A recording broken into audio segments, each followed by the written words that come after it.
창의문교회 목요일 매일 큐티 은혜 찬양하시겠습니다. 내가 누려왔던 모든 것들이, 내가 지나왔던 모든 시간이, 내가 걸어왔던 모든 순간이 당연한 것 아니라 은혜였소. 아침에 해가 뜨고 저녁에 노을, 봄의 꽃향기와 가을의 열매,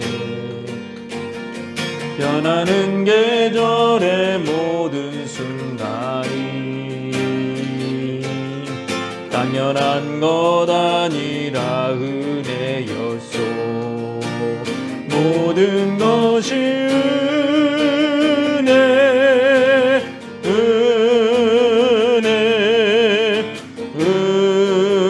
은혜, 한없는 은혜, 내 삶에 당연한 것 하나도 없었던 것을, 모든 것이 은혜였소.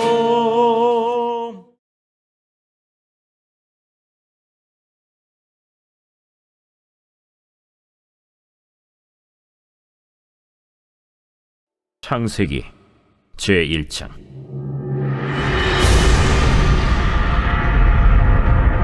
태초에 하나님이 천지를 창조하시니라. 땅이 혼돈하고 공허하며 흑암이 깊음 위에 있고 하나님의 영은 수면 위에 운행하시니라. 하나님이 이르시되 빛이 있으라 하시니 빛이 있었고 빛이 하나님이 보시기에 좋았더라. 하나님이 빛과 어둠을 나누사 하나님이 빛을 낮이라 부르시고 어둠을 밤이라 부르시니라. 저녁이 되고 아침이 되니 이는 첫째 날이니라. 하나님이 이르시되 물 가운데 궁창이 있어 물과 물로 나뉘라. 하나님이 궁창을 만드사 궁창 아래의 물과 궁창 위의 물로 나뉘게 하시니 그대로 되니라. 하나님이 궁창을 하늘이라 부르시니라.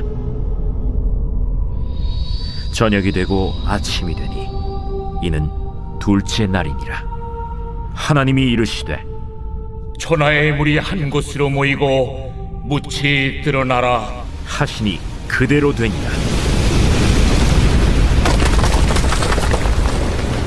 하나님이 묻을 땅이라 부르시고 모인 물을 바다라 부르시니 하나님이 보시기에 좋았더라. 하나님이 이르시되 땅은 풀과 씨 맺는 채소와 각기 종류대로 씨 가진 열매 맺는 나무를 내라 하시니 그대로 되어 땅이 풀과 각기 종류대로 씨 맺는 채소와 각기 종류대로 씨 가진 열매 맺는 나무를 내니 하나님이 보시기에 좋았더라. 저녁이 되고 아침이 되니 이는 셋째 날이니라. 우리 창세기입니다. 영어로 제네시스, 창세기. 히브리어 본문 베레시트입니다. 베레시트 바라 엘로임 이렇게 되는데, 히브리어 본문 첫 히브리어 베레시트를 따라서 유대인들은 그것을 창세기라 불렀습니다. 태초에죠. 태초에 베레시트, 머리 근원이라는, 또 시간적으로 처음이라는 의미 같이 보이지만 태초에라는 것은 아직 자연계의 물질이나 시간이 형성되기도 전이었습니다. 그러니까 이게 뭐 그렇게 간단한 시간의 태초다 이렇게 생각하기에는 좀 그렇죠. 시간도 결국에는 창조 사건으로 만들어진 것입니다. 태초는 결국에는 하늘과 땅이 형성되기 이전부터를 이야기하는 것입니다. 하나님은 성경을 통해 세상이 과학적으로 어떻게 창조됐는지 증명할 의무가 없으십니다.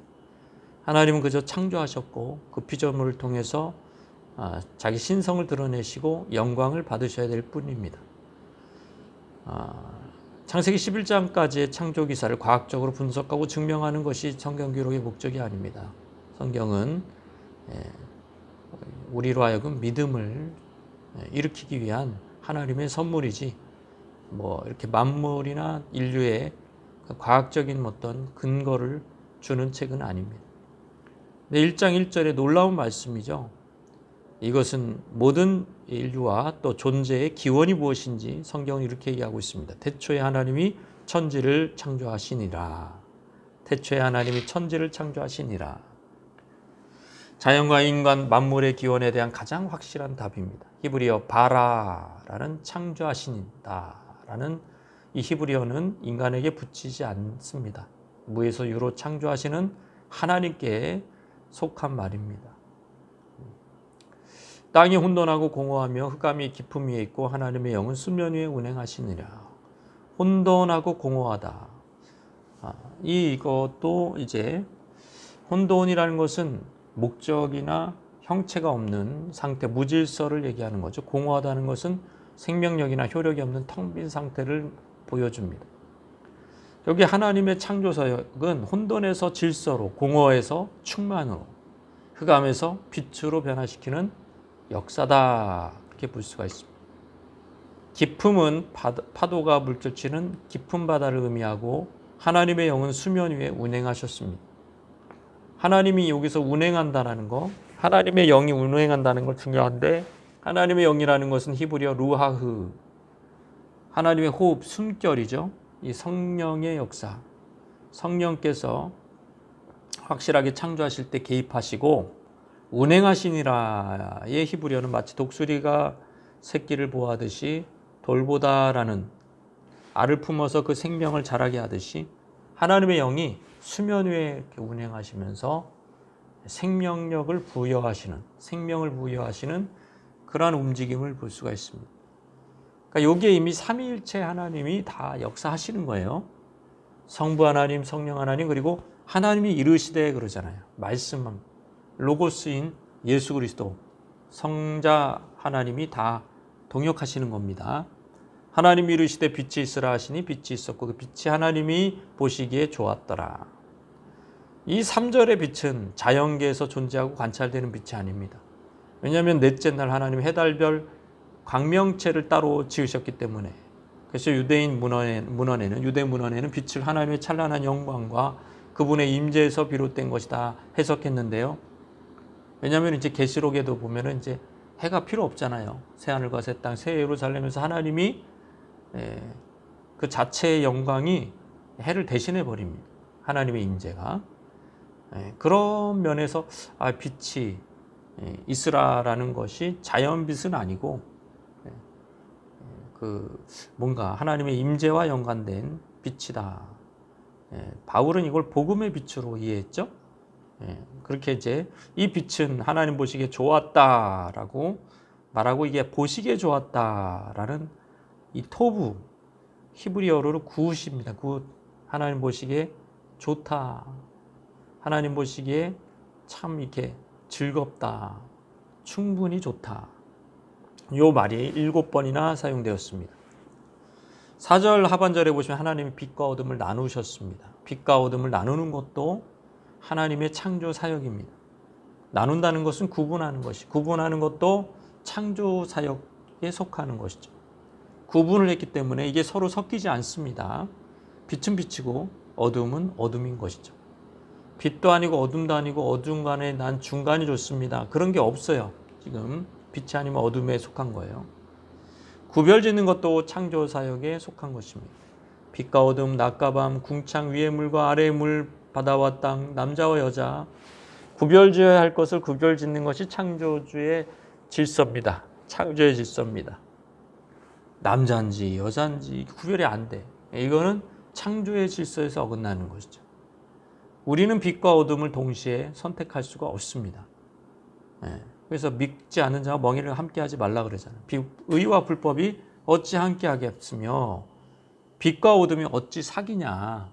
고린도후서 6장 14절. 이 창조 사역, 구별짓는 창조 행위를 통해서 빛의 자녀는 어둠에 속할 수가 없고 어둠을 짝할 수가 없다라는 것을 우리는 벌써 깨달을 수가 있는 거죠. 5절에 보시면 하나님 빛을 낮이라 부르시고 어둠을 밤이라 부르셨다. 이렇게 명명하시고 칭하신 것도 창조 사역의 중요한 부분입니다. 고대 근동에서 이름이 없다는 것은 존재하지 않는 것과 같은 의미입니다. 자녀를 이제 낳은 부모가 보통 이름을 지어주잖아요. 이름 짓는 것은 창조자의 역할, 부모의 역할인 것처럼 창조자의 역할은 이름을 지어주는 것이고, 그리고 이름을 지어주는 자의 통치를 이름 받는 자가 받는 것입니다. 순종으로서. 저녁이 되고 아침이 된 유태인들은 지금도 하루에 해가 진 다음부터 다음날 해 지는 때까지 하루로 지정을 하죠. 하나님 반드시 시간의 질서입니다. 저녁은 밤의 세계고 빛이 없으므로 인간을 비롯한 대부분의 피조물들은 활동을 중지하고 잠을 잡니다. 6일 창조 후에 안식일이 주어지지만 밤은 매일의 안식입니다. 밤에 쉬면서 정신과 몸이 회복되는 것이죠. 활동 가능한 아침과 멈춰야 할 밤을 교차로 주신 것 역시 창조의 질서입니다. 창조의 질서에 순응할수록 건강한 삶을 사는 거예요. 저녁이 되면 잠을 자야 돼. 밤에 잠을 자지 않고 도둑질하거나 그러면 이제 창조 질서가 어긋나는 거예요. 요즘에는 인터넷이 발달돼 가지고 잠을 자지 않는 청년, 청소년들, 그런 사람들이 많습니다. 잠을 자지 못하는 직종도 많이 늘어나가고 있습니다. 안타까운 일이 아닐 수 없습니다.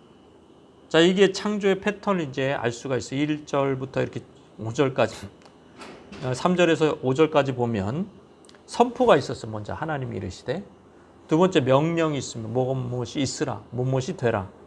세 번째는 그대로 됩니다. 순종이 있습니다. 네 번째는 이름을 주십니다. 뭐뭐라 부르시고 칭하신다. 다섯 번째는 하나님의 평가가 있습니다. 보시기에 좋았다. 여섯 번째는 시간 패턴이 나옵니다.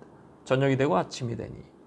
자, 이 6가지 패턴으로 창조의 패턴을 설명할 수가 있습니다. 둘째 날도 거의 여기서 5개는 그대로 나오죠.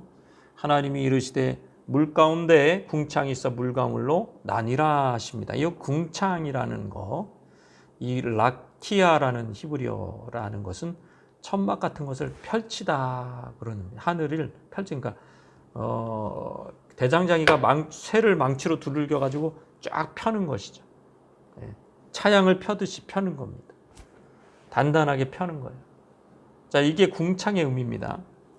이 궁창을 만드시고 궁창 아래의 물과 궁창 위의 물로 나뉘게 하셨습니다.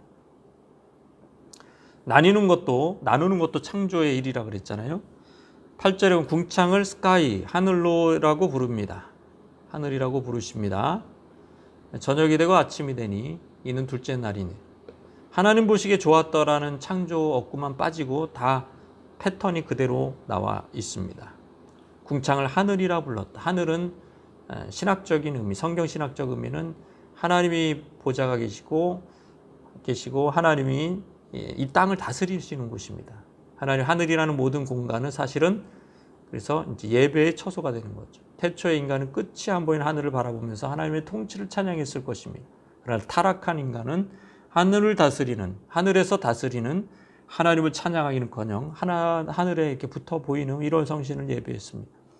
우상 숭배했다는 거죠. 타락하고 나서 하늘에 떠 있는 것으로. 심지어 하늘과 가장 가깝다고 여기는 산봉우리 산당에서 우상을 섬겼습니다. 자, 이게 아니죠. 하늘은 하나님을 찬양하는 그러한 이제 공간이 되는 거예요. 우리의 찬양이 울려 퍼지는 공간이 되는 거예요. 9절에서 10절, 천하의 물이 한 곳으로 모이고 묻이 드러나라. 여기도 이제 질서를 볼 수가 있습니다. 묻을 땅이라 부르시고 모인 물을 바다라 부르셨다. 그러니까 전에는 이게 묻이 드러나지 않았던 겁니다. 그러면은 이제 우리가 바로 논리적으로 생각할 수 있는 것은 온 지면이 이렇게 물로만 되어 있는 건 아닌가, 수면 위에 운영하신 것처럼.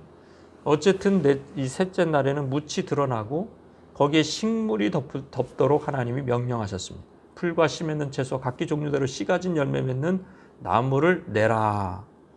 그러니까 이거는 이제 공허한 땅이 아니라 충만한 땅, 풀과 씨 맺는 채소로, 충만한 땅으로 열매 맺는 나무로 가득한 것입니다. 각기 종류대로 씨를 내어 번식하게 하셨습니다. 자, 그걸 보시니까 하나님이 보시기에 좋았더라. 각기 종류대로 씨 가진 열매, 나무, 푸른 풀밭, 울긋불긋한 거기 꽃이 피고 붉고 노랗고 이런 막 꽃, 보라색 꽃, 이 화려한 열매들을 가득 보시고 하나님은 굿이라고 하셨습니다. 보셨습니다. 하나님이 이제 창조하신 세계에는 기본적인 색, 낮과 밤의 흰색, 검은색 플러스 하늘과 바다의 파란색 플러스 거기에 이제 녹색, 거기에 꽃들의 뭐 붉은색, 노란색, 각 천연 각색이 이제 아름답게 펼쳐진 거죠. 여러분, 이런 다양성은 하나님의 창조의 부산물입니다. 하나님의 선물이기도 하고, 하나님의 창조에는, 이 피조물에는 질서가 있는 다양성이 보여집니다. 그런데 그거를 타락한 인간이 좀 따라하다가 치우쳐버려요. 어떻게 치우치냐? 다양하지만 혼돈의 무질서로 가거나 질서가 있어 보이지만 획일적이고 전혀 다양성이 없는 그런 쪽으로 가버립니다. 그러니까 완전히 획일화된 공산주의, 아니면은 전혀 질서가 없고 어떤 권위도 없고 그냥 막 포스트 모더니즘이라고 그러잖아요. 완전히 이제 뭐 절대 진리도 없고 완전 극단적 의미에서 자유, 이런 거 모두 마귀의 역사다, 마귀의 작품이다, 이렇게 볼 수가 있습니다. 하나님은 질서 속에서 다양성이 있다는 거 기억하시면 되겠습니다. 말씀 생각하면서 주님 앞에 나가시겠습니다.